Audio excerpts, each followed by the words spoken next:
Hola a todos y bienvenidos a Protel, un canal de telecos para telecos. El objetivo principal de este canal va a ser el de acercaros y mostraros la realidad de las múltiples posibilidades profesionales que existen actualmente en nuestro sector. Esto lo haremos a través de entrevistas a telecos de perfiles muy diversos. Acompáñanos, empezamos. Pues sí, la verdad es que proyectos realmente interesantes y además variados también, ¿no?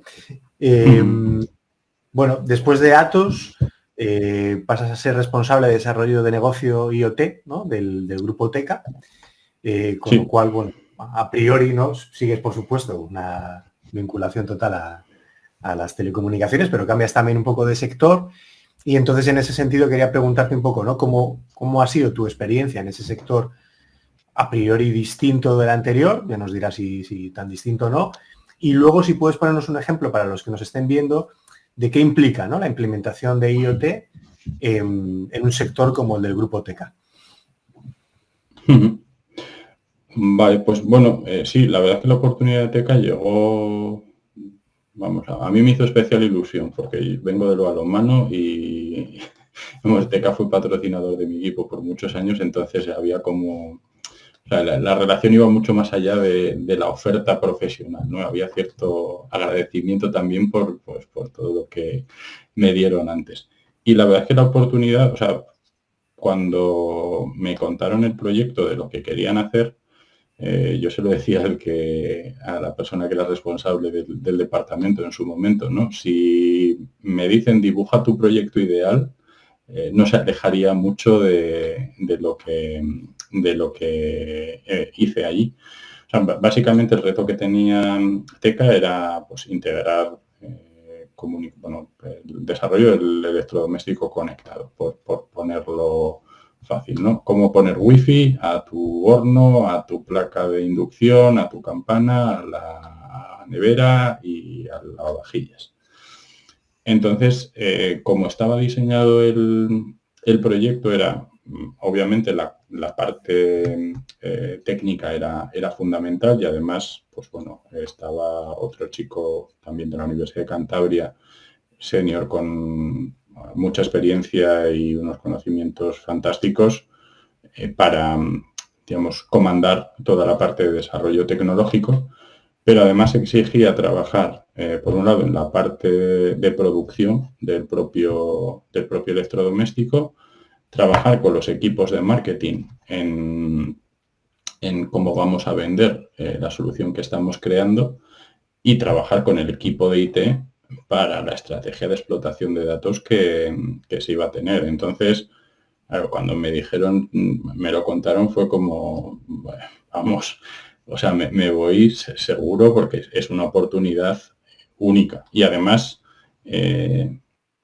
lo bueno es que el sector del electrodoméstico o en general todo lo que es manufactura en España, o sea, se habla mucho de industria 4.0, pero la realidad hoy en día en el sector es que hay muy pocas empresas que estén en esos niveles de desarrollo tecnológico, porque, claro, digamos, y especialmente en mi caso, que venía del área de investigación, no somos conscientes del coste que tiene o las inversiones que hay que hacer para sustituir maquinaria que es operativa en un centro de producción. Entonces, pues eso, lo primero que necesité hacer en este cambio, más allá de la emoción por la dimensión y envergadura del proyecto, es entender muy bien cuál es la situación dentro del grupo, cuáles son las oportunidades que tenemos, hasta dónde se puede llegar, porque es muy importante, digamos, tener una visión realista de cuál es el objetivo de tu proyecto. Nosotros, si hablo de nosotros, porque realmente éramos un equipo bastante grande, sabíamos qué es lo que se podía hacer, pero lo que necesitábamos estar seguros es que cada cosa que se pudiese hacer fuese a tener un impacto sobre el negocio. Si no lo tenía, aunque se pueda hacer, va a ser recursos que estamos desperdiciando. Entonces, el hacer ese aterrizaje sobre qué es posible y cuál es su impacto y tener siempre las dos cosas en mente es algo que digamos, afecta un poco al ego del ingeniero. O sea, porque al final tú como ingeniero lo que quieres es hacer lo mejor, lo más guay y vamos, o sea, ir enseñándolo así por la calle a todo el mundo. Aquí lo que tienes que hacer, o en este caso dentro de Teca, lo que necesitábamos era, bueno, y pongo Teca, pero es la realidad en cualquier empresa. No es tanto el cómo de buena es la solución que puedes crear, sino cuánto de grande es el impacto que puedes generar con los recursos que consumas. Y tener esa yo diría que humildad por parte de todos los que formamos parte del proyecto para asumir que aunque hay cosas que no suponen un gran coste económico, no las tienes que hacer porque lo que generas es un problema a medio o largo plazo porque no tenemos capacidad de gestionar esa solución, pues creo que es una de las cosas, o sea, probablemente es el mayor aprendizaje que he tenido dentro de Teca, ¿no? Es entender muy bien cómo funciona, pues diría que el 90% de las industrias y no solo en España, en general en Europa. O sea, es muy importante y para mí esto es uno de los principales consejos. Cuando entres en un sitio, antes de proponer, escuchar y entender. Y una vez has escuchado dónde estás y entiendes cómo puedes aportar el mayor posible, a partir de ahí empezar a pensar en de qué manera lo implemento. Pero no empezar por cuál sería la solución óptima, porque probablemente lo óptimo para un departamento no es óptimo para otro. Y eso, mira, mi jefe actual nos lo repite mucho, ¿no? Lo de lo perfecto es enemigo de lo bueno. Lo bueno es suficiente. Y otra cosa que también nos dijeron allí y se nos quedó muy grabado, lo de prefiero una estrategia mediocre bien ejecutada que una estrategia perfecta mal ejecutada. O sea, por lo que hablaba antes, ¿no? Que al final lo que es importante es generar valor y generar impacto, no que seas la mejor solución posible. Y sí, la verdad es que para mí fue una experiencia maravillosa y luego a nivel personal, por supuesto. O sea, no he tenido jamás problemas con mis equipos, pero o sea, en Tecal, pues eso, digamos que había un cariño especial, ¿no? Por todo lo que yo significaba y las personas que me han acompañado, pues eso, en este caso han sido eso, muchas y muy buenas y yo creo que es en un acto de generosidad de ellos hacia mí el tratar de entender de lo que yo hablaba, porque vamos, o sea, hablaba chino para el 90% de la empresa y todos, vamos, estuvieron súper a favor del proyecto. A muchos veníamos a ponerles problemas y lejos de quejarse siempre estuvieron ayudando, con lo cual eso, muy agradecido por todo lo que ello supuso. Y en cuanto a la segunda pregunta que me hacías de cómo veo el futuro del IoT, es curioso porque yo creo que ahora mismo están probablemente en uno de sus mejores momentos. O sea, ahora que no se habla de ello, es cuando realmente hay tecnología, hay profesionales, las empresas están preparadas para adoptarlo. Lo que pasa que, digamos que ha bajado como la moda, ¿no? O el hype. Esto de la curva de Gartner famosa de en qué sitio se encuentran las tecnologías, pues probablemente IoT ya ni la listarán, pero yo creo que están en un momento súper interesante para el desarrollo de una carrera profesional. O sea, ya no tanto en la parte de research, que se siguen haciendo muchas cosas y siempre hay espacio para más, pero básicamente para la generación de impacto real en muchos ámbitos. Y bueno, hay casos de empresas, pues, TST, por ejemplo, el crecimiento que está teniendo o el impacto de las soluciones que está generando, pues yo creo que es mayor ahora que cuando empezamos en su momento, ¿no? Y precisamente por la madurez de la propia tecnología y la madurez de los clientes a la hora de saber cómo se pueden aprovechar de una tecnología que ya lleva muchos años entre nosotros. Así que, aunque no salga digamos, en los informes de tendencias, para mí está en un momento dulce. Y eso sin nombrar el hecho de que toda la parte de inteligencia artificial requiere de datos y los datos hay que obtenerlos de alguna forma. La forma de obtenerlo en equipamientos reales a través de sistemas de conectividad. Si no quieres llamarlos IoT, me parece muy bien, pero al final lo que hay por debajo va a ser básicamente este tipo de tecnologías, con lo cual creo que goza de una salud fantástica. Estupendo, pues una versión realmente interesante. Bueno, ahora mismo tu puesto es el de Senior Manager, ¿no?, en la Fundación Eclipse. Entonces, bueno, pues nada, la pregunta que toca ahora es si nos puedes explicar un poquito los objetivos, ¿no?, de esta fundación y cuál es tu papel ahora mismo, ¿no?, en esta organización. Vale, bueno, pues la Fundación Eclipse, bueno, este año cumple 20 años.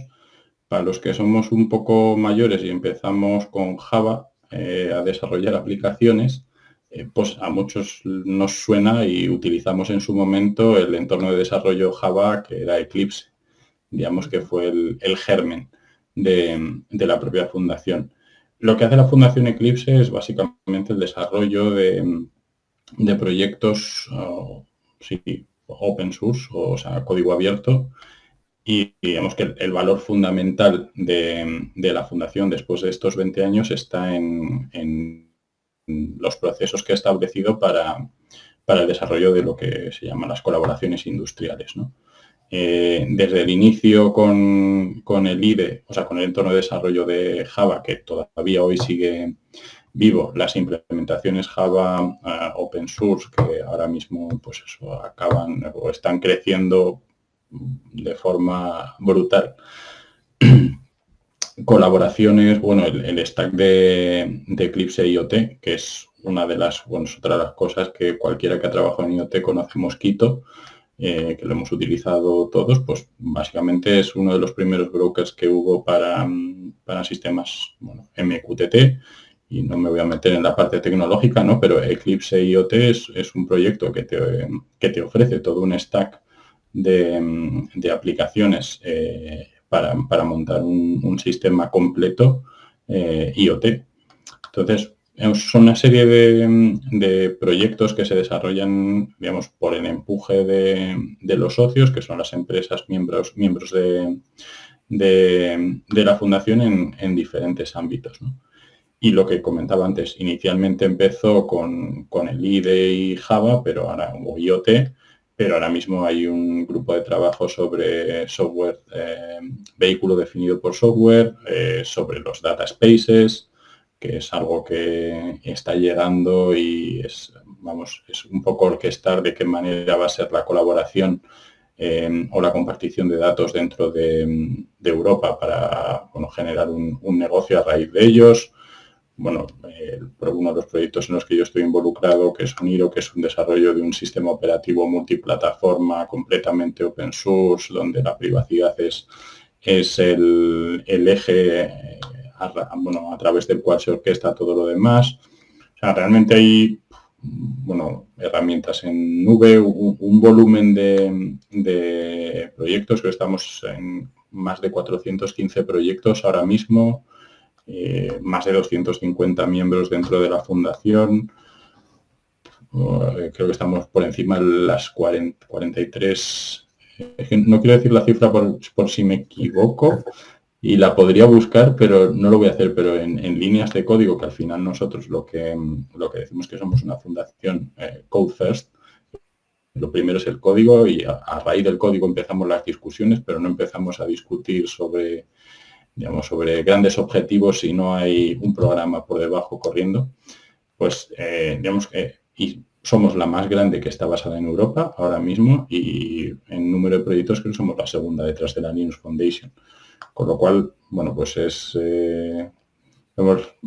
un buen sitio en quien confiar para la gestión de colaboraciones entre empresas, utilizando como base el hecho del código abierto, ¿no? Y quizás, y ya acabo con la venta de lo bien que trabajamos en la fundación, uno de los principales valores que aportamos o lo que nos dicen las empresas que son miembros de la fundación, por lo que confían en nosotros para traer algunas colaboraciones, es precisamente por 4 principios que se aplican sobre todas ellas, ¿no? Que es el hecho de ser neutrales. O sea, hay unos procedimientos para las votaciones de las o sea, para votar sobre cualquier decisión que se toma dentro de los grupos de trabajo, que lo que te asegura es que realmente no se premia más a quien más paga, sino que es la propia comunidad la que va a tomar la decisión, ¿no? Y el hecho de ser transparentes, abiertos y neutrales, pues vemos que es... Y todo ello, o sea, no es que digamos que lo somos, es que están los procesos accesibles para que los verifique cualquiera que quiera traer una de sus colaboraciones o establecer una nueva colaboración dentro de la Fundación Eclipse, ¿no? Y esto, pues bueno, ha hecho que empresas que son competidoras de forma salvaje en el mercado trabajen juntas para el desarrollo de soluciones conjuntas. Con lo cual, pues bueno, está muy bien. Y luego en lo que más toca mi rol, ¿no? Pues al final yo pertenezco como, bueno, soy senior manager, pero al final lo que somos es un grupo de gestores de programa, ¿no? Program managers, que lo que hacemos es en las comunidades que nos corresponden, pues trabajar con ellos, por un lado, para asegurar que se cumplen los valores que son intrínsecos a todos los proyectos que se desarrollan dentro de la fundación y por otro lado, pues para la identificación de oportunidades entre diferentes grupos de trabajo, ¿no? Al final, la fundación lo que está haciendo es el desarrollo de herramientas software y muchas veces corremos el riesgo, ¿no? Por las propias necesidades que tenemos cada uno, de centrarnos únicamente en lo que nos toca. Pero realmente lo que, pues, especialmente en los últimos años, ¿no? Lo que se está viendo, y yo desde que he llegado lo que he experimentado, es que las oportunidades entre diferentes áreas, un poco por lo que hablábamos antes también, ¿no? De la interoperabilidad y, o sea, todo está tan interrelacionado que existe una posibilidad de colaboración real que es buena, por un lado, para los propios proyectos, pero principalmente para los miembros que contribuyen a ello, porque pues, surgen nuevas oportunidades de negocio y esto es importante recalcarlo. Open source no significa que no haya negocio por detrás, hay un negocio muy grande y de hecho hay soluciones open source implementadas o código open source implementado, creo que es por encima del 90% del software que está en el mercado, con lo cual, o sea, es una cifra de negocio más que relevante, pero sí que es eso importante el poder identificar cuáles son las oportunidades que pueden surgir o de qué manera se pueden beneficiar o cubrir necesidades que tienen otros grupos de trabajo, otros verticales, con la tecnología que se está desarrollando dentro de los grupos que gestiona la fundación. Estupendo. Bueno, la verdad es que es interesantísimo. Y viendo un poco tu trayectoria, ¿no? Que ha quedado aquí esbozada, ¿no? Que es una trayectoria además interesantísima, ¿no? Y variada. Hay algo, en términos generales, no te digo específicamente en algún puesto, o igual sí, pero en términos generales, echando la vista atrás, ¿hay algo que te hubiese gustado saber de antemano a la hora de enfrentarte a alguno de esos puestos? Y podemos hablar tanto de aspectos técnicos como de, ¿no? Como de estas soft skills, ¿no? Yo creo que, hombre, a ver, todo lo que sepas de antemano, pues bien está. Pero digamos que lo que aprendes con un sopapo de realidad se queda más impregnado en tu interior, ¿no? Es verdad que podemos cometer el mismo error varias veces, pero bueno. Sí, a ver, yo creo que más que saber de antemano, creo que lo que estaría bien es, por un lado, asumir con humildad lo que no sabemos. O sea, entender que no hay nada de malo en decir no sé. O sea, porque lo normal es no saber. O sea, la universidad, digamos que nos prepara para ser buenos profesionales, no para que sepamos todo, porque además el ritmo al que crece o se desarrolla la tecnología es inalcanzable ni para los que estamos trabajando en ello. Con lo cual no se espera que el primer día sepas todo, ni que cuando te llegan cosas nuevas tengas que saberlos sí o sí, que si lo sabes, perfecto. Pero el no tener miedo a decir que no sabes algo y tener la humildad suficiente para preguntarlo, para mí es una de las cosas que, eso, sobre todo cuando eres joven tienes miedo porque crees que puede ser malo para ti o la impresión que se van a llevar, pero lo que te das cuenta, o por lo menos en mi experiencia, lo que me he dado cuenta es que probablemente los mejores profesionales con los que he trabajado son los que son más humildes para reconocer qué cosas no saben y a partir de ahí confiar en los que saben y aprender de ellos. Entonces, esto yo creo que es una de las cosas más importantes que me gustaría haber conocido o entendido antes de salir al mundo profesional. Hay una segunda que creo que también es importante y es sobre cómo gestionar la incertidumbre. Y esto es un problema en todos lados. Además, bueno, pues ahora en la fundación, ¿no? Somos 70 personas, creo que 30 nacionalidades diferentes, y la gestión de la incertidumbre es diferente en función de dónde es cada persona. O sea, digamos que, pues eso, en Europa somos muy de tener todos los datos para tomar una decisión. En Estados Unidos son muy de, con el primer impulso, tomar una decisión y a partir de ahí evaluar si es la correcta.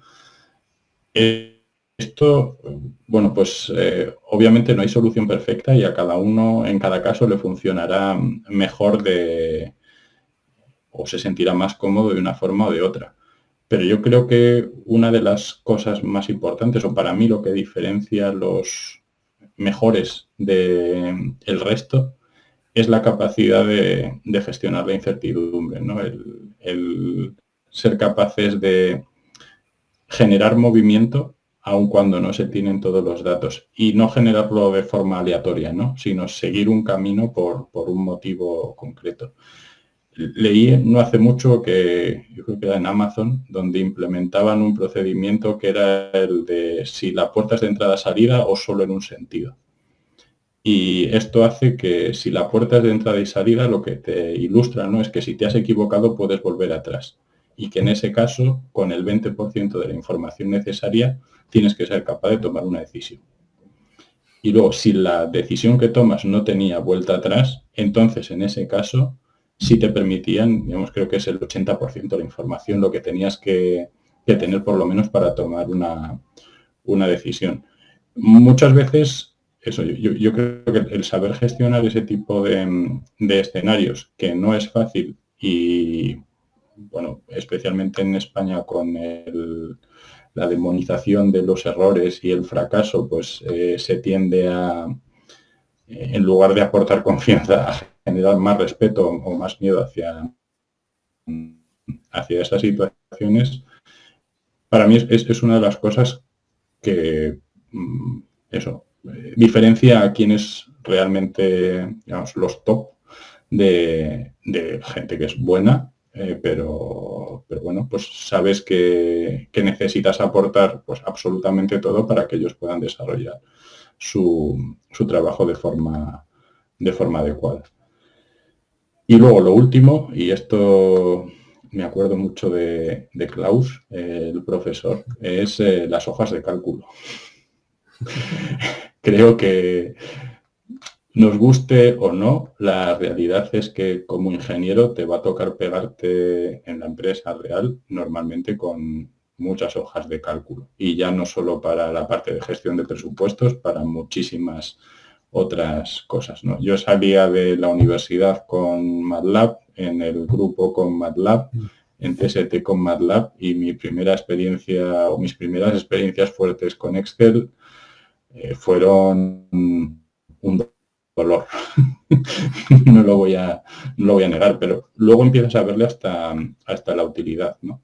Igual que pues eso, de las presentaciones con transparencias no soy tan fan, o sea, entiendo su utilidad y de hecho yo me aprovecho mucho de ellas.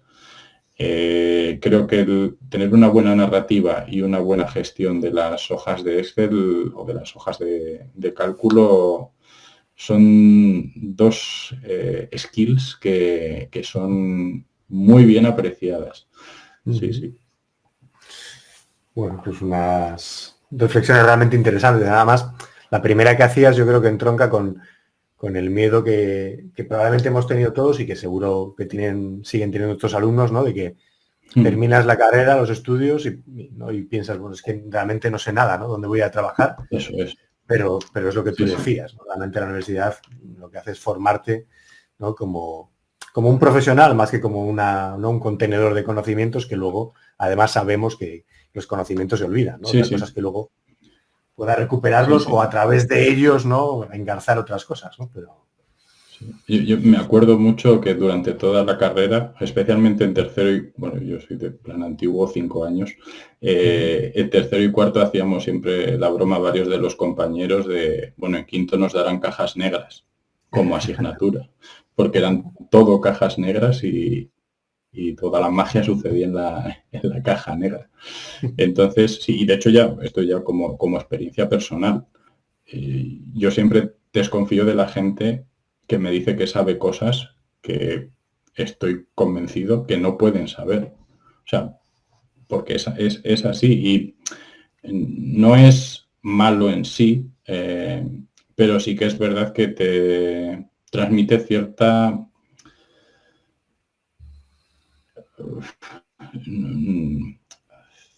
duda al respecto de hasta qué punto puedo confiar en una persona, ¿no? No es un hecho malo en sí, ¿no? Pero sí que te cierra ciertas... O sea, sé que si alguien me está diciendo que sabe hacer algo que ni siquiera ha oído hablar de ello jamás, solo por el miedo o por arrogancia, que en algún caso también me ha pasado, sé que el tipo de trabajo que puede afrontar tiene que estar súper acotado. Es decir, no abres o no le das pie al desarrollo de su parte creativa. No es malo lo que decía antes, pero digamos que te limita o te puede encasillar de alguna manera en lo que tú esperas que pueda ser tu propio crecimiento. Y lo dicho es que nadie sabe todo. Y cuanto más humilde eres para preguntar, más oportunidades de aprender tienes. Yo creo que es una estupenda reflexión y un consejo en sí mismo que es realmente interesante. Bueno, vamos concluyendo poco a poco, pero quería preguntarte, de manera natural, ¿no? Has ido pasando, cuando hemos ido viendo, ¿no? Tu trayectoria profesional, de puestos más técnicos, ¿no? A puestos ya plenamente de gestión, ¿no? Bueno, pues quería preguntarte cómo valoras, ¿no? Tu paso a puestos de gestión y cómo, bueno, quizás no se puede, ¿no?, explicar así, pero bueno, cómo es el día a día, ¿no?, de un gestor, para que alguien que ahora mismo está en la carrera y piensa en aspectos más técnicos, ¿no?, se pueda hacer una idea. Sí. Bueno, pues en mi caso sí que es verdad que con algún compañero al lado en su momento, pues al final el hecho, o sea, yo creo que algo que se valora mucho de personas en puestos de gestión es que tengan cierta base técnica o tecnológica. Es tener esa capacidad de tratar los temas con el equipo de ingeniería y también ser capaz de reportarlo hacia la dirección. Lo que es importante o para mí lo que es más importante como gestor, es por un lado entender que lo primero son las personas de tu equipo, o sea, al final tú eres su escudo y a ti te va a ir mejor cuanto mejor puedan trabajar ellos. O sea, no conozco a ningún gestor, o no he conocido y no he tenido a ninguno que haya brillado sin que su equipo esté bien. O sea, porque esto es para mí es fundamental, ¿no? Es algo, lo primero es ocuparse de las personas y no desde un punto idealista o paternalista, sino, oye, todos somos profesionales, ¿qué es lo que necesitas para que tú puedas hacer mejor tu trabajo? Y mi misión es hacer lo posible para que tú estés cómodo desarrollándolo. Esto es mi visión de cómo ser un buen gestor.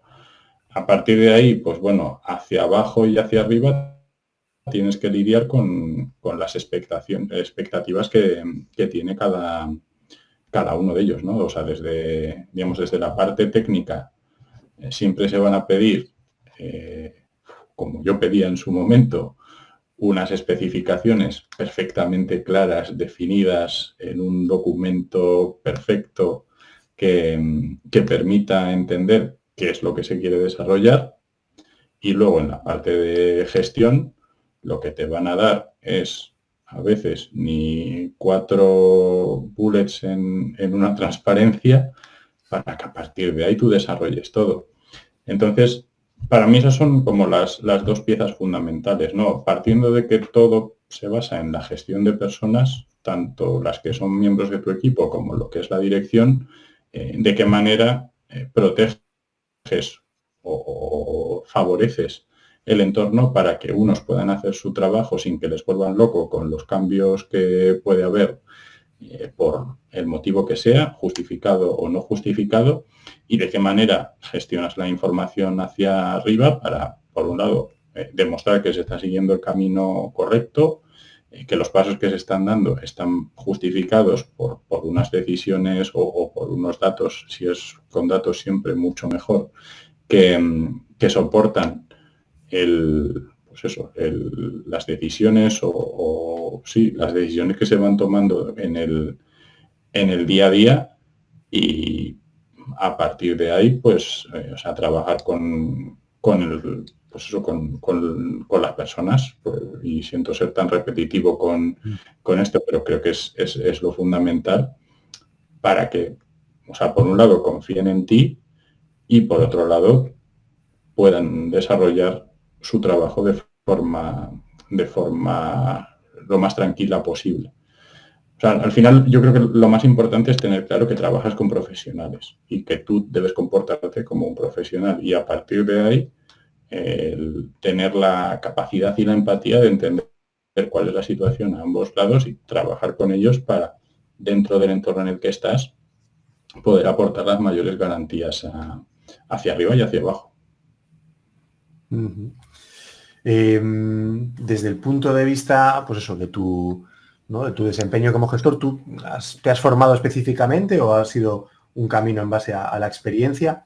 Y luego, en ese sentido, en relación con esa pregunta, ¿qué aconsejarías a alguien que, bueno, si todavía está en la carrera, ¿no? Igual es un poco pronto, pero que la traiga, ¿no? El con el tiempo ir accediendo a puestos de gestión. Yo formación, a ver, es que mi formación específica no ha sido, o sea, sí que he hecho formación en cuanto a gestión, pero principalmente en gestión de la innovación y gestión de tecnologías disruptivas. Son los dos áreas donde, además de, digamos, la parte más de sociología y tal, pero bueno, eso es casi más por vicio personal que formación en sí. La parte de gestión de la innovación y gestión de la disrupción, por así decirlo, porque pues eso, al final muchos de los casos en los que me involucraba era cambiar cómo estaba funcionando un mercado en concreto, sí que hice. En cuanto a pues eso, certificaciones profesionales de gestión, no tengo ninguna, no es que esté orgulloso o deje de estarlo por tenerla, pero sí que creo que lo más importante no es tanto tu capacidad para probar las certificaciones, que obviamente te da unas herramientas, pues que probablemente yo he aprendido a base de tortas, como decía antes, pero creo que lo más interesante a la hora de ser un buen gestor es tu capacidad para entender el contexto, tu capacidad para proteger y cooperar con tu equipo y la capacidad de comunicación. Para mí estas son, digamos que las piezas fundamentales para poder desempeñar bien como gestor, porque o sea, el hecho de que tú tengas una certificación buenísima o que seas capaz de trabajar con diagramas de Gantt como no lo ha hecho nadie jamás, si no eres capaz de entenderte con la gente con la que vas a trabajar, vas a ser fantástico reportando desviaciones, pero no vas a conseguir que el trabajo se ejecute. Entonces, muchas veces, y es otra de las discusiones recurrentes que he tenido muchas veces en el pasado, ¿no? Porque hay empresas que tienen departamento, bueno, la oficina de gestión de proyectos es súper habitual en muchísimas empresas y su rol es simplemente de gestión de proyectos. No tienen, digamos, el conocimiento técnico ni necesitan tenerlo. A ellos lo que se les entrega es un contrato con unos hitos, un presupuesto, y ellos lo que hacen es lo posible porque eso se ejecute. Pero muchas veces no pueden pasar de presionar para que, digamos, las cosas salgan antes. Y el problema que yo le veo es pues que básicamente si no tienes la capacidad de tener estas discusiones más o menos técnicas para entender el contexto y ser capaz de decidir, que para mí yo creo que eso es lo que hablaba antes de la gestión de la incertidumbre, ¿no?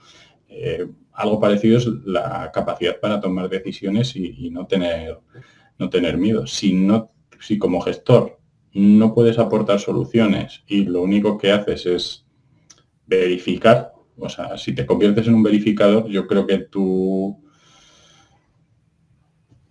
recorrido es menor, por así decirlo, ¿no? Puedes ser un experto en gestión, pero en cuanto al impacto que vas a generar, y si eres así, yo creo que lo mejor es buscar una empresa grande donde tenga una oficina de gestión de proyectos y aprovechar, digamos, tu capacidad o tu especialización para gestionar proyectos muy diversos y conseguir, pues eso, ese conocimiento en muchos campos. Si te gusta la parte técnica, pues yo creo que lo mejor es eso, el tener esa capacidad, aunque los proyectos quizás no sean tan relevantes o tú no te sientas en igualdad de condiciones con que gente que tiene las certificaciones, pero para mí lo que marca la diferencia es la capacidad de comunicarte, porque de ahí es de donde surgen las posibilidades de resolver problemas, porque los problemas existen y hay muchos y los planes están muy bien, ¿no? El plan es, sí, esto no sé quién lo dijo, ¿no? El plan es imprescindible para no seguir el plan. Pues yo creo que el trabajo del gestor, ahí es donde brilla más, ¿no? En cuál es la capacidad que tienes para reaccionar frente a eventos inesperados no recogidos en un contrato y que se salen de lo que es el libro, por así decirlo, de gestión. Y la única solución es tener la capacidad de comunicarte. Estupendo. Bueno, por ir terminando, yo siempre aprovecho para hacer la cuña entre comillas, ¿no? Para preguntar a la gente que pasa por el canal un poco, no en todas las ocasiones, pero sí en muchas, por la relevancia del inglés, ¿no? En lo que es la titulación de Teleco, sobre todo en lo que es la carrera profesional de Teleco, ¿no? Yo insisto mucho a los alumnos, a riesgo de ser pesado, pero yo tengo ese convencimiento, ¿no? Entonces, bueno, quería preguntarte, yo creo que en tu caso es obvio por la trayectoria profesional que has tenido, ¿no? Pero eso, tú, en general, a un Teleco que va a salir, ¿cómo de importante crees que es el inglés, ¿no? En su futuro profesional? A ver, es que no voy a decir nada original, pero yo creo que es fundamental. O sea, ¿puedes desarrollar una carrera dentro del sector sin el inglés? Sí, vamos a ser honestos también, ¿no? Uh-huh. ¿Qué te aporta el conocimiento del idioma? Obviamente, un mundo de oportunidades increíblemente más grande, varios órdenes de magnitud más grande y sobre todo la posibilidad posibilidad de conocer e interactuar con, vamos, gente de todo el mundo. Algo que no sé hasta qué punto está en mente de los futuros ingenieros, pero el hecho del trabajo remoto, o sea, yo ahora mismo estoy trabajando desde casa, lo que hace es que tu mercado, que cuando acabamos nosotros era Santander o Madrid, ahora mismo es todo el mundo. Entonces, si quieres aprovecharte de los beneficios que eso tiene, necesitas tener la capacidad de comunicación, y nos guste o no, el idioma que hay es el inglés. En cuanto a documentación técnica y todo esto, pues y más ahora con ChatGPT y todas estas soluciones, pues probablemente puedas encontrar formas de traducirla. Pero luego la relación con las personas, pues digamos que fluye mucho mejor si tienes la capacidad de comunicarte, y tampoco hace falta tener el proficiency ni nada de esto, ¿no? Es el tener la capacidad de mantener una conversación profesional, y a partir de ahí, o sea, con el propio uso vas a ir mejorándolo notablemente. Pero sí, o sea, yo diría que más que recomendable el inglés. Estupendo. Ya, bueno, pues para finalizar un poco, quería preguntarte si tienes algún consejo, ¿no? Para, pues eso, los alumnos, ¿no? O gente que esté comenzando su carrera profesional en el ámbito de las telecomunicaciones, ¿no? ¿Que tendrías algún consejo para ellos, así a nivel genérico? Sí, o sea, a ver, yo básicamente mi consejo es enredar. O sea, yo creo que la propuesta para la universidad, que con la matrícula en ingeniería del grado en telecomunicaciones te regalen un Arduino o una Raspberry Pi, por ejemplo, y que a partir de ahí identifiquen dónde se sienten más cómodos. Y esto creo que también es importante, ¿no? Un poco lo que comentábamos antes, ¿no? Que la carrera lo que garantiza es que tú eres o tienes la capacidad de ser un buen profesional, porque tienes capacidad para entender conocimientos técnicos, tienes la consistencia, pues, para acabarla, que no es sencillo, o sea, tienes la capacidad de aprender. O sea, todas esas capacidades te las da el hecho de que eres capaz o que eres, bueno, que terminas el grado o el máster o el máster. Pero lo que, o sea, yo creo que es más importante es entender dónde te sientes cómodo, ¿no? Pues un poco lo de, no todo el mundo tiene que ser investigador ni tiene que ser un experto en investigación. Yo creo que tuviste aquí a Manu Sigler, que está en ERCIA en el departamento comercial.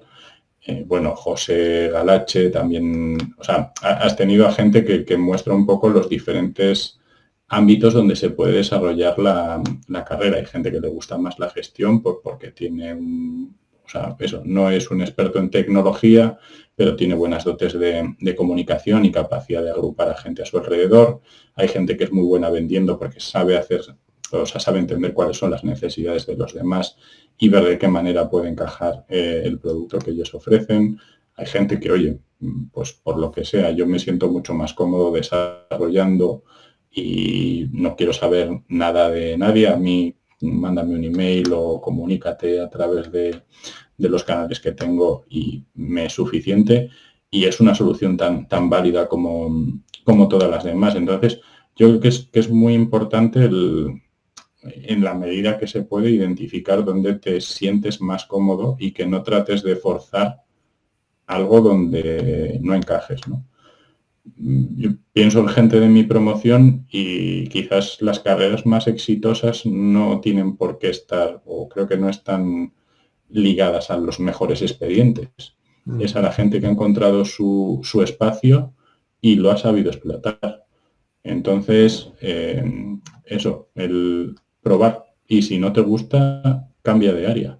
O sea, porque lo que hablábamos antes, ¿no? Que son tantos los lugares en donde se puede aportar valor con tu experiencia como profesional o con tus conocimientos como profesional, que yo creo que lo que es absurdo hoy en día es darse cabezazos tratando de conseguir algo que, sobre todo, que no te guste, porque van a ser muchos años en tu vida dedicado a esto, o es lo que, o la expectativa con la que todos acabamos la carrera, como para no disfrutar o no sentirte cómodo con lo que eliges.